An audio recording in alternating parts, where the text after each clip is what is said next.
हरिः ॐ ब्रह्ममेतु मां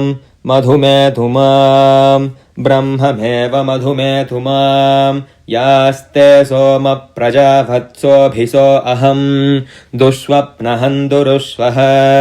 यास्ते सोम प्राणागस्ताञ्जुहोमि त्रिसुपर्णमगाचितं ब्राह्मणाय दद्यात् ब्रह्महत्यां वा ये ते घ्नन्ति ये ब्राह्मणास्त्रिसुपर्णं पठन्ति ते सोमं प्राप्नुवन्ति आसहस्रात् पङ्क्तिं पुनन्ति ॐ ब्रह्ममेधया मधुमेधया ब्रह्ममेव मधुमेधया अध्यानो देवसवितः प्रजावत्साभिः सौभगम् परादुष्वप्नियगुं सुव विश्वानि देवसवितर्दुरितानि परासुव यद्भद्रं तन्म आसुव मधुवातारितायते मधुक्षरन्ति सिन्धवः माध्वीर्णः सन्त्वोषधीः मधुनक्तमुतो शशि मधुमत्पार्थिभगुं रजः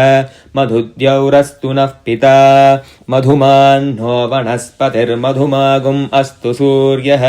माध्वीर्गावो भवन्तु नः य इमं त्रिसुपर्णमगाचितं ब्राह्मणाय दद्यात् भ्रूणहत्यां वा ये ते घ्नन्ति ये ब्राह्मणास्त्रिसुपर्णं पठन्ति ते सोमं प्राप्नुवन्ति आसहस्रात् पङ्क्तिं पुनन्ति ॐ ब्रह्ममेधवा मधुमेधवा ब्रह्ममेव मधुमेधवा ब्रह्मादेवानां पदवीः कवीणां ऋषिर्विप्राणां महिषो मृगाणां श्येनो घृध्रा नागस्वतिथिर्वणा नागुं सोमत्पवित्रमत्येतिरेभन् हगुंसः शुचिषद्वसुरन्तरिक्षसद्धोता वेदिशददितिर्दुरो नशत् नृषद्वरसदृतसद्व्योमसदभ्याघोजारितजा अध्रिजारितं बृहत् य इदं त्रिसुपर्णमगाचितं ब्राह्मणाय दद्यात् वीरहत्यां वा ये ते घ्नन्ति